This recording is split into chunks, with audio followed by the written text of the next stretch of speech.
আমি সমুদ্র সিংহ। আমার বর্তমান বয়স ৩৪ বছর। যারা আজকে আমার এই গল্পটা শুনবে তাদের আমি বলবো এটা আমার বাস্তব জীবনের এক ঘটনা, যদিও ঘটনাটায় কিছু কিছু জিনিস পরিবর্তন করা হবে। যাই হোক, মূল ঘটনায় ফিরে আসা যাক। ঘটনাটি বছর ৬ আগের। তখন আমার বয়স ২৮ বছর। আমি তখনও বিয়ে করিনি। আমার পাশের বাড়িতে এক জেঠু জেঠিমা থাকতেন। তারা বাড়ি বিক্রি করে তাদের একমাত্র ছেলের কাছে চলে যায়। তাদের ছেলে বিদেশে থাকত, তাই তারাও সেখানেই চলে যায়। আমার দুটো বাড়ি ছিল। একটা আমার পৈতৃক বাড়ি, যেটা হুগলি জেলার শ্রীরামপুরে ছিল, আর এটা ছিল হুগলি জেলারই উত্তরপাড়ায়। উত্তরপাড়ার বাড়িটা আমার নিজের কেনা, যদিও আমি মাত্র ১ বছর আগেই এই বাড়িটা কিনেছি। যাই হোক, ওই জেঠু জেঠিমা বাড়িটা বিক্রি করে এক নবদম্পতিকে। আজ ওদের বাড়িতে গৃহপ্রবেশের অনুষ্ঠান চলছে। ওদের বাড়িতে দুজন সদস্য, স্বামীর নাম কুণাল ব্যানার্জি, বয়স ২৭ বছর, আর স্ত্রীর নাম পূজা ব্যানার্জি, বয়স ২২ বছর। মাত্র ৩ মাস হয়েছে ওরা বিয়ে করেছে। গৃহপ্রবেশের অনুষ্ঠানে আমি আর পাড়ার বেশ কিছু লোক নিমন্ত্রিত ছিল। কুণাল প্রথমে এসে আমার সাথে আলাপ করে। কুণাল জানায় যে ও বেশিরভাগ দিনই বাইরে কাজের সূত্রে বাইরে থাকে। কোনো সপ্তাহে একদিনের জন্য বাড়ি ফেরে, আবার কোনো সপ্তাহে ফেরেই না। তাইও আমায় বলে, দাদা, আমি তো কাজের সূত্রে বাইরে থাকি, আমার বউ বাড়িতে একাই থাকে। কোনো অসুবিধা হলে একটু দেখবেন। আর আপনি যেহেতু একদম আমাদের পাশেই থাকেন, তাই আপনাকেই বললাম। আমি ওকে বললাম, সেসব নিয়ে আপনি নিশ্চিন্তে থাকুন, কোনো সমস্যা হবে না। কুণালের বউ পূজা ভীষণ সুন্দরী। পূজার রূপ আর যৌবনের একটু বর্ণনা দেওয়া যাক। পূজার বয়স ২২ বছর, দেহ ভরা যৌবন তখন ওর শরীরে। পূজার গায়ের রং পুরো কাঁচা হলুদের মতো ফর্সা। পূজার মুখোশটি খুব সুন্দর, পুরো ডিমের মতো। কমলালেবুর কোয়ার মতো নরম গোলাপি ঠোঁট, হরিণের মতো চোখ, তীক্ষ্ণ বাঁশপাতার মতো নাক, আপেলের মতো ভরসা গাল, মাথায় একগোছা লম্বা সিল্কি চুল, ঝকঝকে মুক্তোর মতো সাজানো দাঁত। হুফ, যেন স্বর্গ থেকে সাক্ষাৎ অপ্সরা নেমে এসেছে।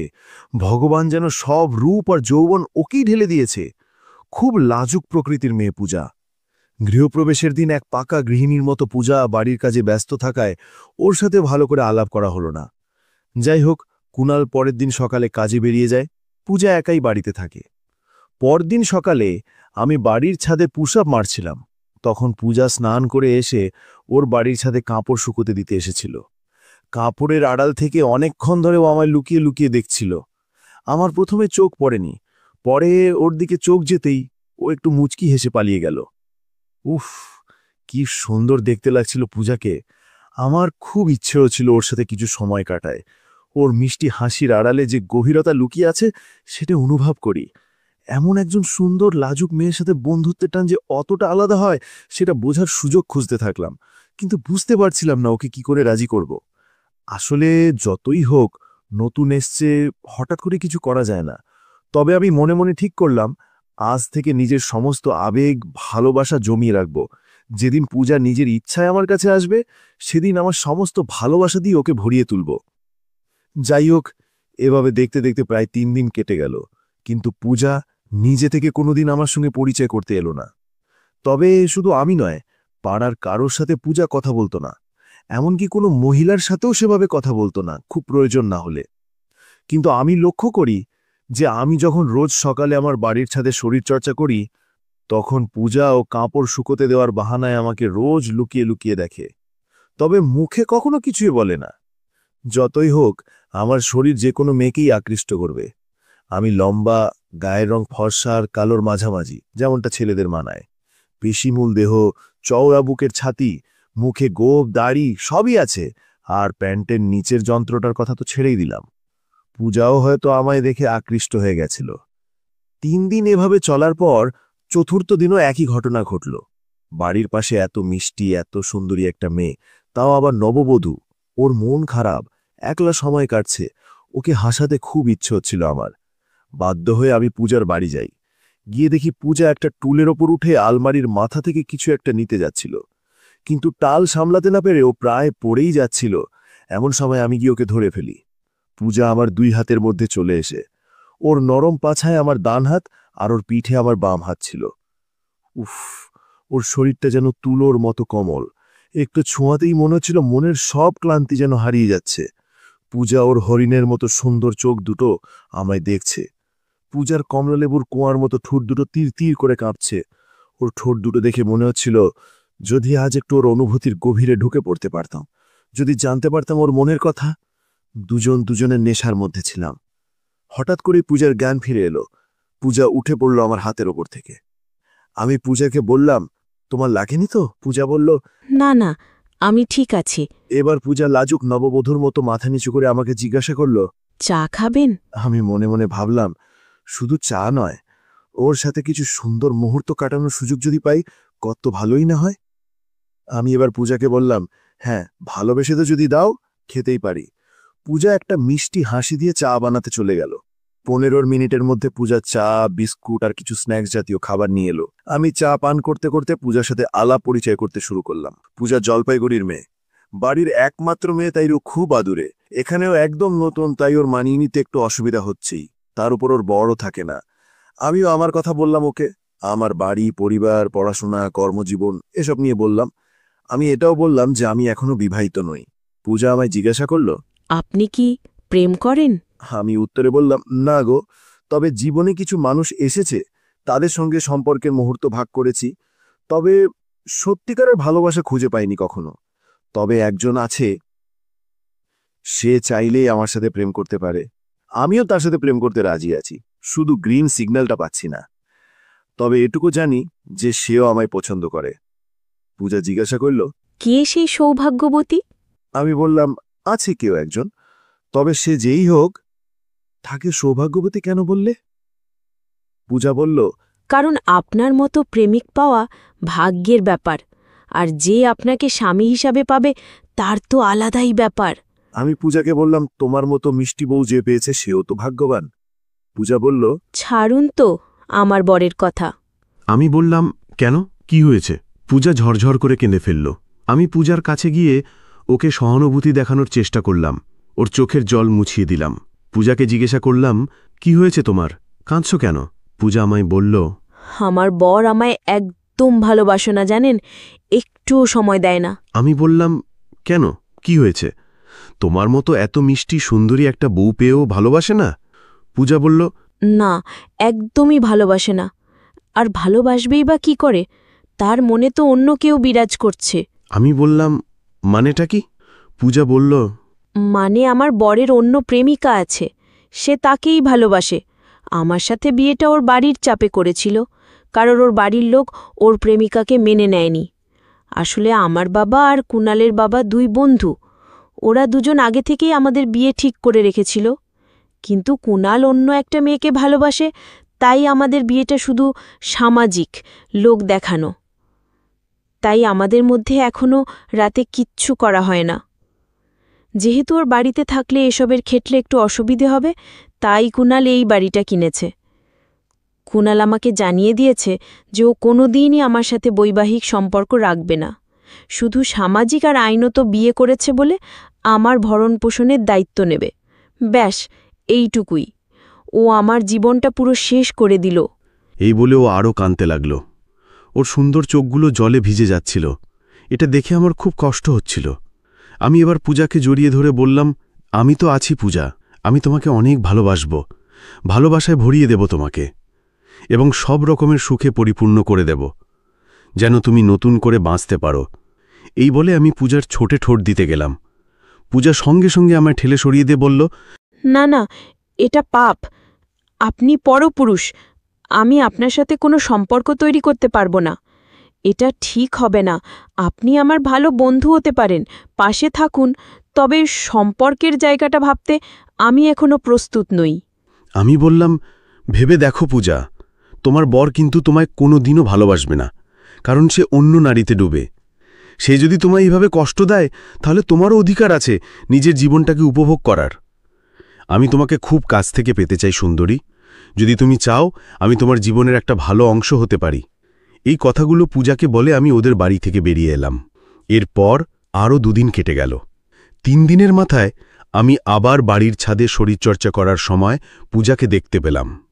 সেদিনই কিছু সময় পরে আমার ফোনে অচেনা নম্বর থেকে কল এলো। আমি কল রিসিভ করলাম। ওপাশ থেকে মেয়েলি কণ্ঠস্বর ভেসে এলো। সমুদ্রবাবু বলছেন? হ্যাঁ বলছি। আপনি কে? আপনার নতুন প্রতিবেশী পূজা। হ্যাঁ বলো, কি বলবে? এটা কি তোমার হোয়াটসঅ্যাপ নম্বর? হ্যাঁ, এটাই আমার হোয়াটসঅ্যাপ নাম্বার। কেন বলো তো? আমার নাম্বার কোথায় পেলে? পেয়েছি কোনো এক জায়গা থেকে। অন আসো। আমি হোয়াটসঅ্যাপে অন হলাম। দেখলাম পরপর কয়েকটা মেসেজ এলো। আগের দিনের জন্য সরি। আপনার সাথে কি আজ সন্ধ্যায় কফি খেতে যেতে পারি? আপনাকে কিছু বলার আছে, তবে সামনাসামনি বলবো। আমি পূজাকে পজিটিভ রিপ্লাই দিলাম। পূজাকে দেওয়া কথা অনুযায়ী সন্ধ্যাবেলায় একটা কফি শপে ওর সাথে সাক্ষাৎ করলাম। দুজনের জন্য কফির অর্ডার দিয়ে গল্প শুরু হলো। পূজা আগের দিনের জন্য সরি চাইল। আমি বললাম এতে সরি চাওয়ার কিছুই নেই। পূজা আমাকে বলল, আমি আপনার বলা কথাগুলো এই দুদিন খুব ভেবেছি, আর তারপর একটা সিদ্ধান্তে এসেছি। আমি তো পূজার মুখে এই কথা শুনে খুব উত্তেজিত হয়ে উঠলাম। ওকে নিয়ে ভীষণ কৌতূহল আমার। ওকে জিজ্ঞাসা করলাম, কি সিদ্ধান্ত নিলে? পূজা বলল, দেখুন, আমি বিবাহিত। আমি আপনাকে নতুন করে বিয়ে তো করতে পারবো না, কারণ আমি চাই না আমার বাবার মান সম্মান নষ্ট হোক। কিন্তু কুণালের যেহেতু আমার প্রতি কোনো আকর্ষণ নেই, তাই আমি আপনার সঙ্গে কিছু করতে চাই। কুণাল যখন আমার কথা ভাবেনি, তাহলে আমি কেন ওর কথা ভাবব? তবে আপনি যদি পরস্ত্রীকে ভালোবাসতে পারেন এবং তাকে সুখী করতে পারেন, তাহলে আমার কোনো সমস্যা নেই।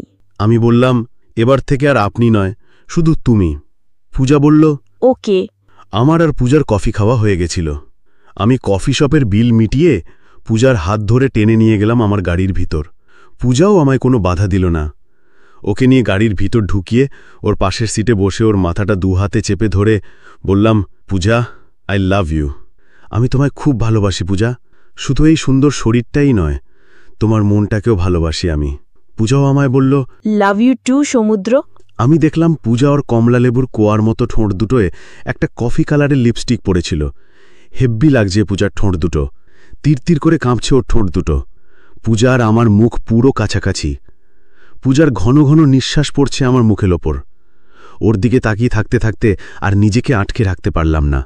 পূজার ঠোঁটে আমার ঠোঁট ডুবিয়ে দিলাম। আমাদের চোখের ভাষা মিলে গেল। 3 মিনিট ধরে আমরা দুজন দুজনার কাছে হারিয়ে গেলাম এক গভীর অনুভূতির ভেতর। পূজার ঠোঁটে লিপস্টিকের স্বাদ আমার ব্যাপক লাগল। পূজাকে ছাড়ার পর দেখলাম ওর মুখ লজ্জায় লাল হয়ে গেছে। আজ এইটুকুই থাক। তোমাকে খুব শীঘ্রই আমার বাড়ি ডাকব। এখন বাড়ি চলো। আমি গাড়ি স্টার্ট দিয়ে দিলাম। পূজাকে বাড়ির সামনে ড্রপ করে আমিও বাড়ি ঢুকলাম। তারপর রাতের বেলা পূজার সাথে আমার হোয়াটসঅ্যাপে চ্যাট শুরু হলো। আমাদের কথা চলছিল, কখন কোথায় দেখা হবে, কিভাবে একে অপরের পাশে থাকব, সেই সব নিয়েই আলোচনা হচ্ছিল।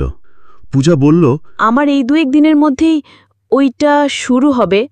সামনের সপ্তাহে তুমি এসো আমায় ঠান্ডা করতে। আর এমনিতেও কুণালের মাঝে একবার আসবে। আমি নিজেকে বোঝালাম, সময়ই সব ঠিক করে দেবে। মনে মনে ভাবলাম, যদি কখনো পূজা মন খুলে কাছে আসে, তাকে ভালোবাসায় ভরিয়ে দেব। পরের দিনই পূজার ওইটা চালু হলো, আর কুণালও এসে হাজির। ভাবলাম আজ রাতে হয়তো আর কথা হবে না ওর সাথে। এদিকে কুণাল ঘুমিয়ে পড়ার পর পূজা আমায় হোয়াটসঅ্যাপে মেসেজ দিল। কি গো, ঘুমিয়ে পড়েছ সমুদ্র? আমি বললাম, না গো। তোমার জন্য জেগে আছি। আর কটা দিন একটু কষ্ট করো। তোমার মনকে ভালোবাসায় ভরিয়ে তুলব সোনা। তোমায় যেন অনুভূতির শান্তি দিতে পারি। আচ্ছা পূজা, একটা সত্যি কথা বলবে? কি জানতে চাও বলো। আমি দেখতাম যখন আমি সকালে শরীরচর্চা করতাম, তখন তুমি আড়াল থেকে দেখতে। সত্যি বলতে আমিও মনে প্রাণে তোমায় চাইতাম, কিন্তু তুমি জানো, মেয়েদের বুক ফাটে তবু মুখ ফোটে না। তাছাড়া একটা অন্য কারো সাথে জোড়ানো অত সহজ নয়। বুঝলাম ম্যাডাম। এই, তুমি অনেক লম্বা তো। সেটা না হয় সময় হলেই দেখবে, এখন বলবো না। বলো না গো, প্লিজ। খুব ভালো লাগবে দেখবে তোমার। শোনো না, ঘুমিয়ে পড়ছি আজ, কাল আবার কথা হবে। ঠিক আছে, good night. Good night, bye. এরপর আমিও ঘুমিয়ে যাই। পরের দিন আমি দেখলাম কুণাল সকালে চলে গেল। তারপর পূজা আমায় কল করে। হ্যালো, কি করছো? এই তো এবার কাজে বেরোবো। তুমি কি করছো? তোমার কথাই ভাবছি সোনা। পূজা, যেদিন তুমি আমার সাথে করবে সেদিন একটু ভালো করে মেকআপ করবে। এমনিতেই তুমি ভীষণ সুন্দরী, তার উপর মেকআপ করলে আরও সুন্দর লাগবে তোমায়। আর শাড়ি পরবে কিন্তু। তুমি সেসব নিয়ে চিন্তা করো না। সেদিন আমি পুরো নববধূর বেশে সাজব। সেদিন আমাদের নতুন করে একে অন্যকে জানার, অনুভব করার দিন হবে। হ্যাঁ পূজা, তোমার তো কোণালের সাথে কিছুই হয়নি। আমি তোমার পাশে নতুনভাবে দাঁড়াবো, তোমার মনকে ভালোবাসবো। ঠিক আছে সমুদ্র, তুমি সাবধানে যেও। আমি রাখলাম, পরে আবার কথা হবে। বাই। By darling. ফোন রেখে আমি বেরিয়ে গেলাম কাজে। পূজা বেশ কদিন ভালো করে নিজের শরীরচর্চা করল। পার্লারে গিয়ে বডি স্পা, ম্যানিকিউর, পেডিকিউর সব করালো। পার্লারের একজন ফিমেল মেকআপ আর্টিস্টকেও সামনের শুক্রবার নিজের বাড়িতে আসতে বলল, যাতে ওকে খুব সুন্দর করে সাজিয়ে দেয়। পুরো নতুন বউয়ের সাজে সাজবে পূজা।